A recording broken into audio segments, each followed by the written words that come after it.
So yun mga idol, magandang hapon sa inyong lahat. Mga idol, sa panibagong araw, panibagong video naman po tayo ngayon mga idol. So ngayong araw mga idol, isi-share na natin mga idol yung ating unit. So ito na, dumating na po yung ating mga pina-repair na receiver or yung ating personal unit mga idol na ginawa ni Sir Butch. So mayroon din tayo mga idol na i-announce dito mga idol regarding dito sa unit. So for sale po ito mga idol, pwede kayo sa akin kumuha mga idol o message mga idol para gawin kayo ng ganito mga idol. So baka sa dulo or subukan nyo mga idol, tapusin yung ating video at baka ma-share natin yung mga iba't ibang klase nito. Meron kasi itong tatlong klase mga idol na ginagawa siya mga idol. Meron tayong pang woodstock, meron tayong single load at meron tayong multi-shot na multi-purpose mga idol. So sana po supportahan nyo po yung budget meal natin. So hopefully budget meal yung tawag ko dito mga idol sa ating unit at sa price nila. So kung gusto niyo malaman yung mga price nito mga idol, is patuloy lang kayo manood mga idol at i-share muna natin itong ating laruan. Mga idol, so ito mga idol, kung napansin niyo dati mga idol, itong top nating rail, yung ginawa talaga niyang top rail. So I mean, yung talagang naka-built sa receiver. So binago ko yun mga idol, pang personal ko lang naman to kasi gawa ng mahilig tayo mga idol sa bullpup. So ito mga idol, pinalagay ko to. Ito nabibili ito mga idol sa Lazada na rail, 25 slots na rail. Pinagawa ko to mga idol para maiabante natin yung ating scope. So pero sa mga bibili ng ganitong klaseng receiver is yung standard po na ganyan, yung kanilang or ganito, yung sobra yung kanilang railing. So ganun po yung makukuha nyo. Tsaka dito sa ilalim mga idol, alam ko 60 slots. So, ito mga idol, 1, 2, 3, 4, 5, 7 slots yung sa atin, mga idol. So, alam ko dito mga idol, 60 slots ito. Mga idol, ito pinasobrahan ko lang. Mga idol, gawa ng kinalang ko nga ito nung una. So, ayan mga idol. So, para ma-repair yung ating kinalang, para magkasya yung ating tripod, pinasobrahan na rin niya. Pero hindi, ganito yung internals niya, yung loob nito mga idol, kung gaano to kalakas mga idol. Nakita nyo nag 1025 FPS ito mga idol na hindi pa po hindi pa ina-adjust yung ating hammer. So ganun po yung ating receiver na ilalabas. Yung kinaibahan lang ng receiver mga idol na ginagawa ni Sir Butch na para sa inyong mga customer, kung gusto nyo bumili, i-message nyo ako mga idol. At ang ginagawa niya mga idol is yung siyempre yung receiver natin at yung rail natin is isa po. So hindi po siya ganito na add-on.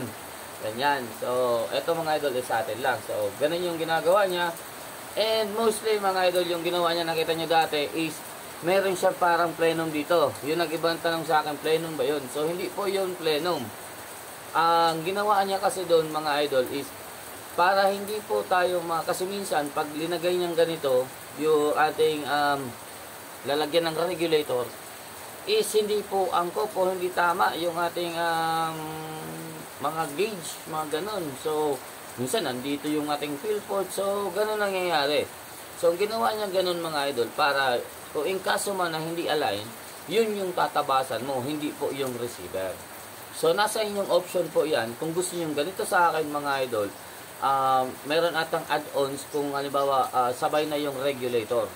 So hindi ganitong regulator, yung alam kong ginagamit yung regulator is Taiwan Reg. So may add-ons na lang para dun sa regulator at i-fit na po sa inyong receiver. So ako pinadala ko ulit to at sinabay ko na yung ating regulator para mag-fit na siya ng ganyan. So hindi ko siya pina-align ng pantay mga idol, gawa ng meron tayo ditong shroud. So maghaharang yung ating mga gauge kung in kaso na ipantay ko siya. So baka bumangga dun sa ating shroud mga idol. So okay lang naman itong ginawa niya mga idol, medyo slant katulad ng ating sa Nimrod mga idol na medyo nasa taas-taas itong na para pag inuupo natin sa bag natin is hindi na kakatukod. Kasi pag binaba ko to mga idol na pantay dito, mahaba siya masyado na tutukod siya dun sa ating anong tawag nito, sa ating bag. So minsan nga ginagawa ko dyan mga idol, medyo taas-taas dito para mostly pantay lang siya. Pero dito sa tactical natin mga idol, halos nawawala na siya kasi natatabunan siya nitong anong tawag nito, buttstock. Ayan. So kung napapansin nyo, meron din akong pinalagay dito na ayan, screw. Kasi yung ganitong klaseng mga mga idol nagwawabol to eh. So pag tinukod itong screw, napipit lang naman ang kamay yan mga idol. Malambot lang. So pag tinukod niya, hindi na po yan gagalaw, hindi na gaganong-ganong aalog-alog. So ito yung sa atin. Then pinaputol din natin mga idol. Ito, kung napapansin nyo, pinabawasan ko dito banda. Then pinarekta ko at pinatagos ko ito mga idol. Yan. Tagos na yan mga idol. So para pwede kong alisin ito mga idol, pwede kong alisin at ito na mismo yung ididikit ko dito kung nakahabaan pa po ako. So pwede yun, pwede ko na rin siyang gawin ganun. So nasa sa inyo yan mga idol kung pwede nyong gawin ganyan yung inyong receiver. So pwede naman tayo mag-request or optional. Yung kaibahan lang niya is yung dito mga idol. Yan o, parang hindi na siya maganda tingnan. Pero hindi siya bumabangga. Ang nakikita nyo, hindi siya bumabangga. Ito. Pero pag ito mga idol, dinikit ko dito, babangga na yan. So, gano'n ang mangyayari. Pero may iba tayong design dito na gagawin, kaya pwede natin ito idikit dito, mga idol. So, may iba tayong design na gagawin dito. Isa pang receiver ni Sir Bush, mga idol, na ganito, is yung multi-shot mechanism niya, mga idol, is pwede mong tanggalin. So, halimbawa, gusto mo mag-single load, pwede mo po siyang tanggalin itong part na may linalagyan ng magazine. Meron siyang dalawang screw at tatanggalin mo lang yun para meron ka naman sa single load. Kung halimbawa nababagot ka ng may magazine mga idol, kasi magastos talaga sa pellet yung may magazine. So walang problema regarding sa may magazine mga idol. Napakaganda ng may multi-shot, pero napakagastos sa pellet mga idol. So siguro nakikita niyo sa mga vlog ko mga idol, masyado akong maakpaya sa pellet kaya na hindi gusto ko ubusin lagi yung laman ng magazine. So anyway mga idol, ito. So ito ang unit natin. Pinagawan din natin ito ng mga idol ng single load. Ito na ito. Ayan. Iklit lang. Ito mga idol yung kanyang swing na isa. So itong swing mga idol, pinasadya ako ito na para dito na meron akong single load. Gawa ng ating, yung SNB natin mga idol is hindi ko po siya babawasan para mag-fit yung ating magazine. Kasi yung nangyayari mga idol ganito, so hindi na magbawas talaga. So ito mga idol yung fit ko na pinatingnan ko kung kaya talaga maayos yung ating swing. Kasi nung una kong check, medyo parang mababa yung ating swing. Yung hindi naman pala siya ganun mga idol. Yung nangyayari, itong kanto natukod. So kung napapansin nyo yan, ito pinalakihan. Yung linaki lang dito mga idol is yung bunganga lang. Yung bunganga lang. Parang may crown lang siya dyan mga idol sa chamber. Ito mga idol na SNB natin, walang ganyan. So walang ganyan siya. So hindi ko na ito pinadala at hindi ko na pinabago ito. Ang ginawa ko na lang mga idol is nagpagawa na lang tayo ng single load para dun sa ating isa pang barrel na ganito rin. So isang SNB tapos yung isa mga idol natin. So ayun mga idol. So kaso ito kupa siya. So subukan natin na ma-contact sa Sir Bush kung kaya nang gumawa ng O-ring type. Kasi actually mas maganda din yung O-ring type, maganda din yung kupa. Mayroon silang pinagkaiba at advantage. Parang ganon. So eto mga idol, para mapalitan ko to ng ating single load, kailangan kong alisin yung itong stopper. Yan. So itong stopper is naka dito lang to para kasi nangyayari hindi ako sosobra dun sa butas mga idol. So pag nag-swing ako, hindi po ako lalagpas dun sa chamber natin. Pasensya nyo na mga idol, maulan talaga mga idol, maulan. So ayun. So try natin yung ibang pictures nito mga idol, papakita ko sa inyo. Dito naman mga idol, meron tayo dito ng adjustable hammer. So lahat po ng receiver, maliban dun sa wood stock na ginawa niya, na pang wood stock lang mga idol, is wala po ng hammer adjustment dito sa ilalim. So yung receiver po na makukuha nyo pag sa akin kayo kumuha is ganito lahat. So ayoko kasi ng mga idol nang nabibitin. So alam nyo naman tayo mga kaliko. And pag multi-shot mga idol yung kinuha nyo mga idol na receiver, and yung binibenta mga idol eto mga idol, etong receiver at etong trigger mechanism kasama itong hawakan. Ito mga idol, add-ons. Tapos kung regulator ka, add-ons na po yan. So, mamaya, babanggitin natin yung mga price at makikita nyo yung design, mga idol, na mismong ginagawa niya, mga idol. So, ito mga idol, prototype lang to.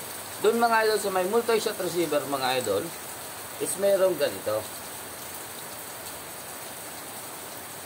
Alam mo kung pwede din ito i-apply dun sa single load. Pero kung kukuha ka lang naman kasi ng single load, mga idol, kaunti lang yung diferensya, so multi-shot ka na, at least, pwede mo naman tanggalin yung multi-shot, pwede mo naman ibalik. So, ito mga idol, yung kanyang, subukan natin to, pakita sa inyo mga idol, tapos kung anong purpose ito.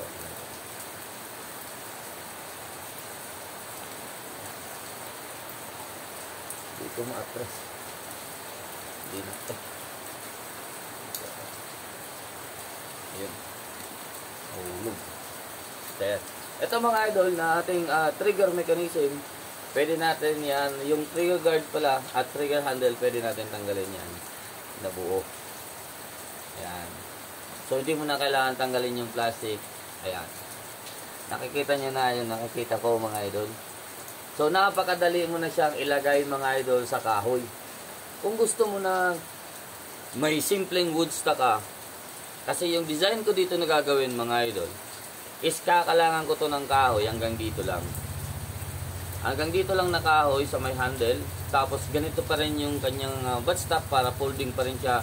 Then kakainan ko lang to ng kahoy ng kaunti mga idol papunta dito. So, ang kailangan ko lang papalitan dito mga idol is itong screw.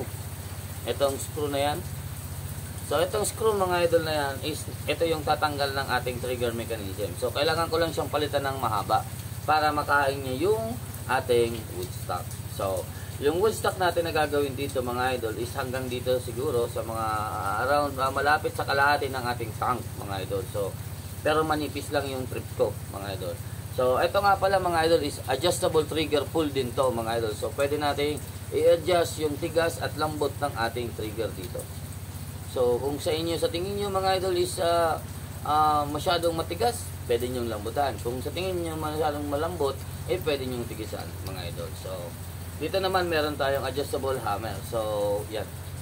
Ito mga idol. So, ito yung ginawa niya mga idol sa akin.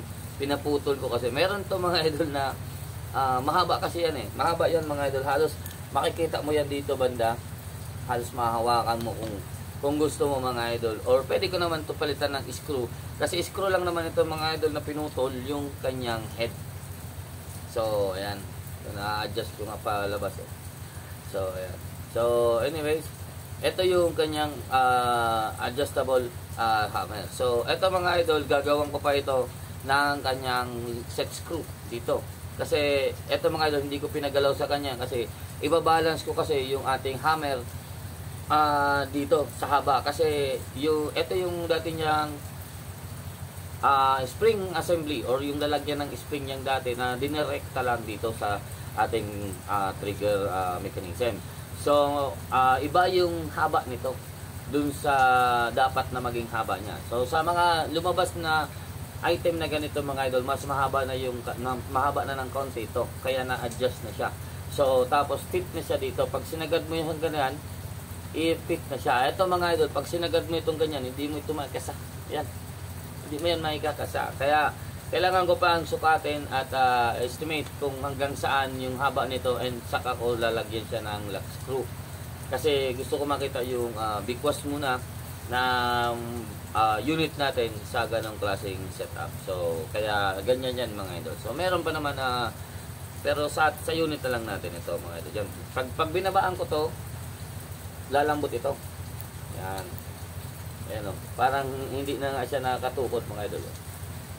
And meron din tayo dito mga idol. So abangan nyo ito mga idol sa mga susunod nating vlog.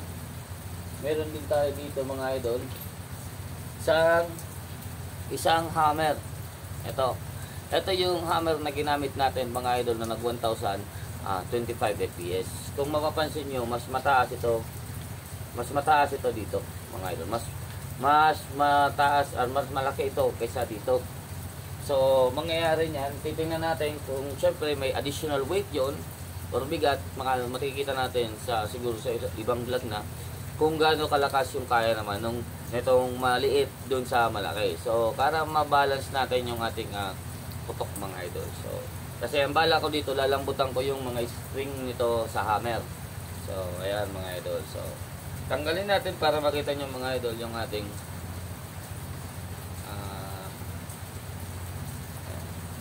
pakita ko lang sa inyo mga idol. Ito. Ayan o. So, ito lang yung kailangan natin palitan. Kailangan lang natin to maging mahaba mga idol para makain niya yung kahoy at makain niya din dito. So, maghahanap lang tayo ng mahaba dito, siguro mga half inch pa na haba para dun sa wood stock natin and para makain to. Kung nakikita nyo, ganyan yung trigger. So, nandito nga pala mga idol yung adjustan ng kanyang trigger pull mga idol. So, yan po yung ina-adjust para sa kanyang trigger pull or lambot.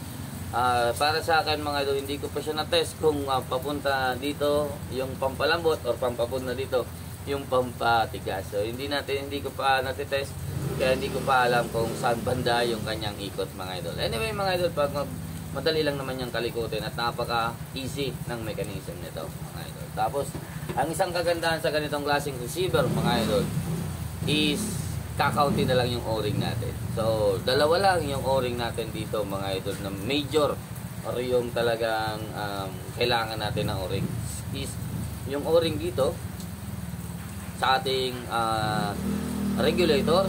So, mayroon naman ng o-ring yung regulator natin at dito po sa ating valve assembly. So, ayan. Alin natin. Baklasin ko na para sa inyo. So, ito yung kanyang cap or takip dito sa likuran niya, mga idol. Ayan. Tapos, ito yung klaseng o-ring. Ito naman na o-ring, mga idol na to, is ito yung nagpipigil para hindi po magkaroon ng backfire yung ating transfer port. So, yung transfer port natin dito, mga idol, is 6.5 ata ito, mga idol, na butas. Yung butas dito, medyo maliit. Tapos, yung butas din dito medyo maliit sa ilalim. So, ang ginawa ko sa kanya, so yung lalabas niyan mga idol is baka lakihan lang ng kaunti. Pero susubukan ko yung klaseng butas na yan mga idol kung babagay siya dito. Kasi meron pa kasi akong isang design na gusto i-apply mga idol regarding dito sa ating valve assembly. So, itong valve assembly mga idol. So, karamihan ng valve assembly na nakikita ko ngayon mga idol, isarado po yung kanilang valve. Meron silang valve housing. Parang gano'n. Sa atin, wala po. Renekta natin to para madali lang at wala nang masyadong material. Ayan. So, ito mga idol, ilinagay ito mga idol kasi hindi ito magandang klaseng spring para sa akin. So, para may may spring guide. So, malambot na ito para sa akin. Pero ang gusto kong spring mga idol is yung ganito. Ganyan. So, malaki. Ang problema ko, hindi ito kasya dito. Ayan. So, yung nabili natin, mali. So, ito yung mga gusto nating spring. Yan, ang lalambot niyan mga idol. So, kasi hindi kasya. Yung nabili ko, mali. So, anyway, pag napalitan natin yan mga idol, pag napalitan natin to, ibig sabihin, kaya na din natin palambutin yung ating hammer. So, pag napalambot natin yung hammer, napalambot natin yung valve, kaya na natin siyang babaan yung ating regulator output at para naman pumutok siya ng maganda.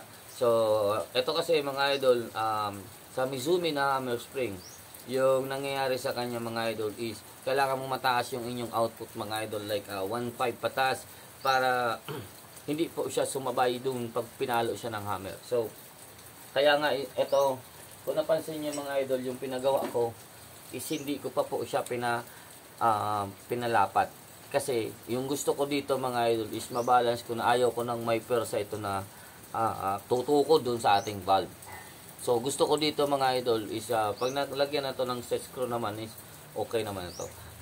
Medyo may play lang siya ngayon kasi wala pa siyang set screw. Pero pag nagka-set up na ako at nalagyan ko na to ng set screw, hindi na po yung gagalaw. So, ibig sabihin, hindi na rin magbabago. Hopefully, hindi na rin magbabago yung kanyang bigwas kada putok natin mga idol. So, kasi yung magiging cost niyan, pag ganito mga idol, yung inyong spring housing or ito hammer spring housing or anong tawag niyo diyan mga idol is pag puputok kayo mga idol magba-vibrate ito. So meaning pwedeng umiba yung inyong setup.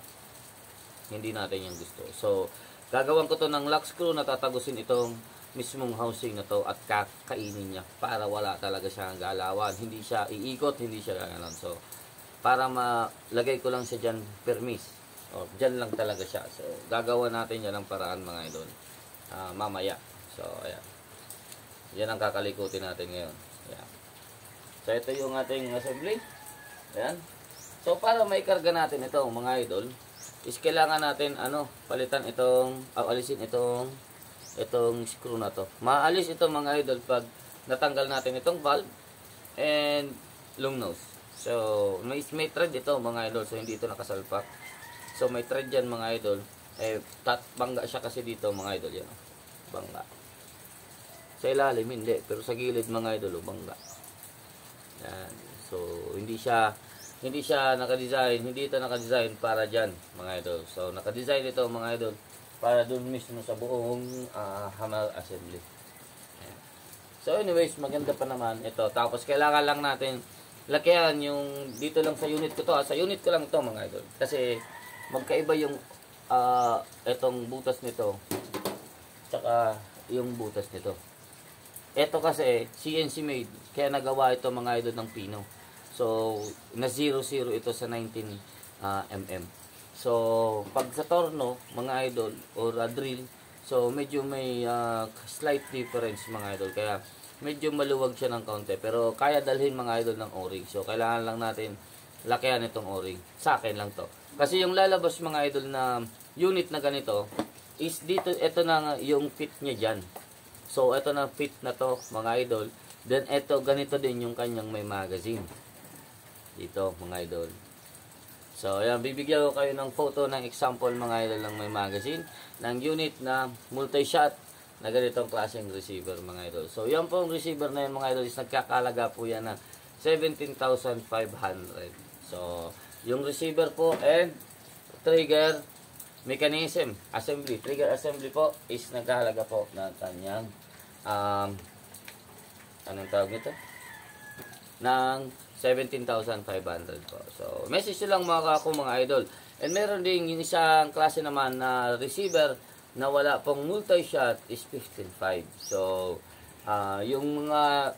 yung setup nun, mga idol, is halos parehas din ito, mga idol. Yung kinaiba lang is wala po ng multi-shot yung kanyang swing.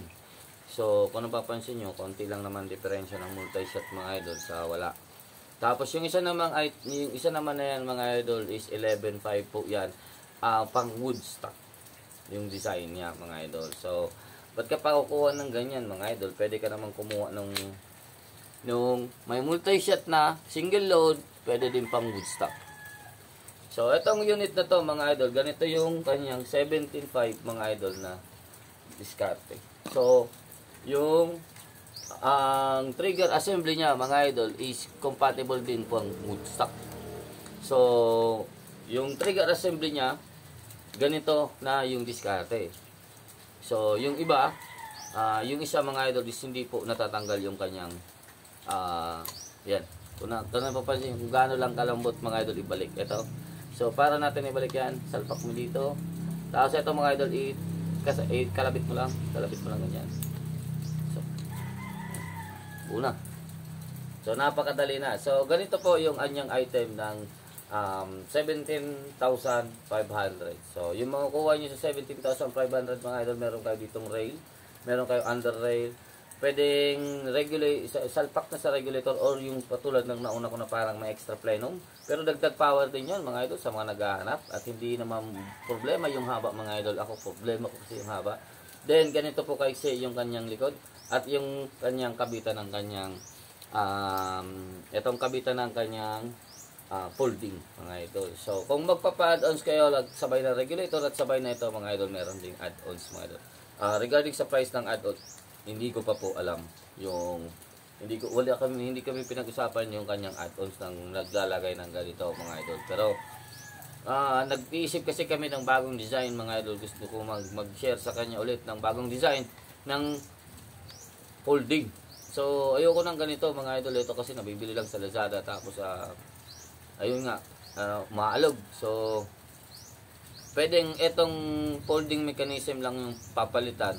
pero ganito rin yung ating gagamitin para kasi meron akong nakita mga iba-ibang design na ganito para depende din sa forma ng gagamit mga idol. Tapos mas maganda sana kung may cheek riser kasi pag ganitong tactical mga idol para kang naka standard or anong tawag nito, yung mababa yung cheek rest mo, ganyan. So, hindi naman tayo naka iron sight mga idol para gumanyan tayo. So, kailangan natin angat, mataas kasi may scope na tayo mga idol. So, pag ganito kasi kababa yan mga idol, para tayo naka iron sight. Yan. Hindi naman to pwede. Although pwede natin gamitin pag iron sight pag malalapit yung target natin pag idol, pero hindi naman natin ito gagamitin sa iron sight. Kailangan natin ng scope. So, alanganin naman pag gaganyan pa tayo, titingala tayo para masilip lang yung scope natin. So, hindi po bagay yun. So, kailangan natin ito lagyan ng mga pad or something na umangat dito. Or, as much as possible, mga idol, yung magandang klaseng folding dito is mataas na dito sa likuran.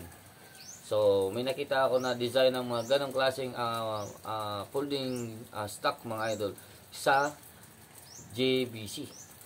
Alam ko may JBC, may mga ganong klaseng yung parang clip lang siya, madali lang siya, parang malang mga spring mga idol, na madali lang siya, may lock lang siya dito, okay na. Tapos yung stainless lang yung tube niya dito, so pwede mo siyang lagyan ng wood stock, wood na kahoy mga idol na pwede mong taasan, pwede mong pwede mong ma-modify mga idol. So napakaganda lang. So yung ganito niya dito, parang malaki lang na klase na metal, yung ganyan niya. Tapos iikot dito sa may dito sa likuran.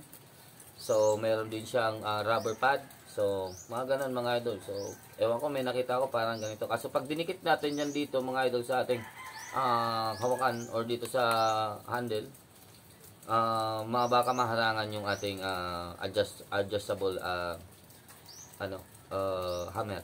So pero alam ko meron to kasing case mga idol, meron tong housing dito or parang pyesa pa. Hindi ko lang alam kung naibalik ko kay Sir Butch or nandito sa akin.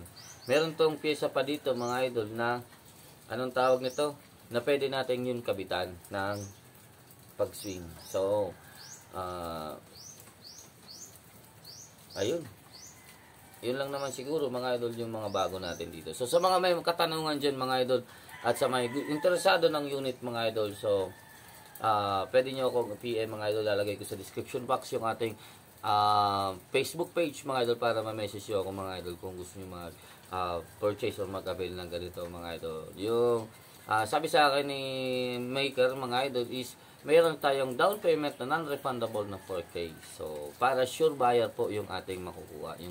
Yung gagawin kasi para may pang pondo na din sa materials mga idol. So ang tawag nito, 4,000 pesos sa down payment, din siguro yung the rest mga idol pag ilalabas na po yung ating unit. So 3 weeks ang making niya mga idol, so most probably 1 month mga idol, depende sa pila po or kung maraming ginagawa. So kung wala naman siguro, ito mga sa atin mga idol, 2 weeks lang to nagawa. 2 weeks mga idol, so nagawa na to, binalik lang natin. So mabilis lang talaga siyang gumawa mga idol. So regardless, ito mga parts na to mga idol is napakaganda na para sa akin. So sa pinakamahal natin na item mga idol, kung napansin nyo, 17,500 mga idol with multi-shot, removable, and anong tawag nito? Pwedeng single, pwedeng hindi. So yung specs po ng ating receiver mga idol is lalagay ko po sa description box. So check na lang po. T6 aluminum. Tapos yung plenum po nito, dual plenum po. Meron tong plenum dito mga idol na 16mm sa loob, dito sa ilalim hanggang dito 16mm mga idol. Then dito naman sa gitna mga idol, meron ito mga idol ng 15mm na plenum. So 4 inches yung nasa taas niya, 3 inches yung nasa ilalim niya mga idol. So ano pa ba? So upon test mga idol, umabot ako ng 1025 fps sa minimum power nito mga idol. So hopefully mga idol, alam ko kung naabot ko ito, naabot ko yun mga idol sa minimum power. Kayong mahilig magkalikod dyan, higihigitan nyo yan. So kaya ng unit mga idol yung mataas na velocity. Kaya ng unit mga idol ng 3,000 PSI mga idol na input. So kahit unreg mga idol, kasi itong design ng unit na to mga idol is dinesign niya ito sa unregulated na 3,000 PSI mga idol na laman ng car. So kaya ng receiver ang 3,000 mga idol. So threaded valve, Lahat threaded mga idol. So, ayun. Ano pa ba? So, siguro mga idol, hindi na pala. Hindi ko na, anisip ko kasi pwedeng lagyan dito ng screw. So, hindi na pala pwede. Kasi eto mga idol, pag binutas to, tagos yung plenum natin. So, anyway, sa wood stock talaga, yung pwede mo lang ma-prefer na kargahan mo is etong tatlong butas na to. So, etong tatlong butas na to, yung pwede mong i-hold dun sa inyong wood stock. So, pwede inyong lagyan ng screw dun dito para sa wood stock and etong malaking screw mga idol. Pero, nakikita natin, isa lang naman yung mga ginagamit nating screw mga idol sa ating mga unit, sa mga wood stock. So, siguro itong malaking screw na to, sapat na to mga idol once na nakakahoy ka mga idol. Kung pwede mong gamitin sa kahoy yan. So, napakaganda, napakamura lang mga idol. So, sa mga interesado po ng ganitong klaseng receiver mga idol, so PM nyo lang ako mga idol at ikuha ko kayo ng ating ganitong.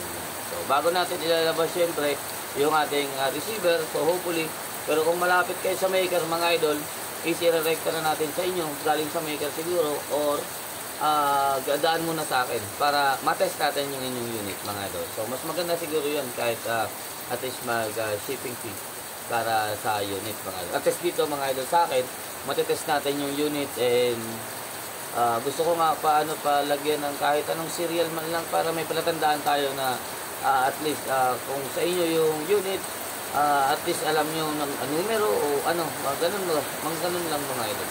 So kahit dito siguro sa ilalim mga idol, yung parang tatak lang na yung parang pinupukpok mga idol.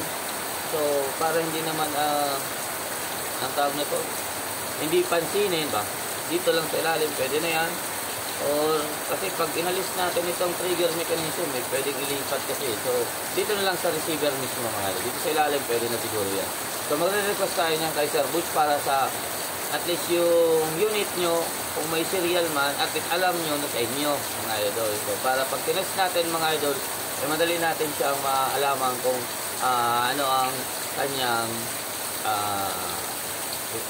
serial ba o numero dyan mga idol. So ayan mga idol, shoutout po sa inyong lahat. Thank you po at medyo mahaba na po itong video. Sana po nag-enjoy kayo or sana may interested sa inyo mga idol.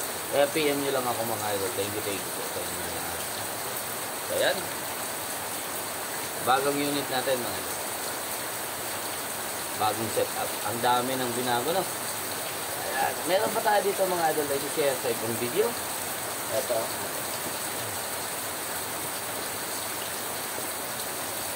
isang night vision scope at isang cellphone na rugged phone.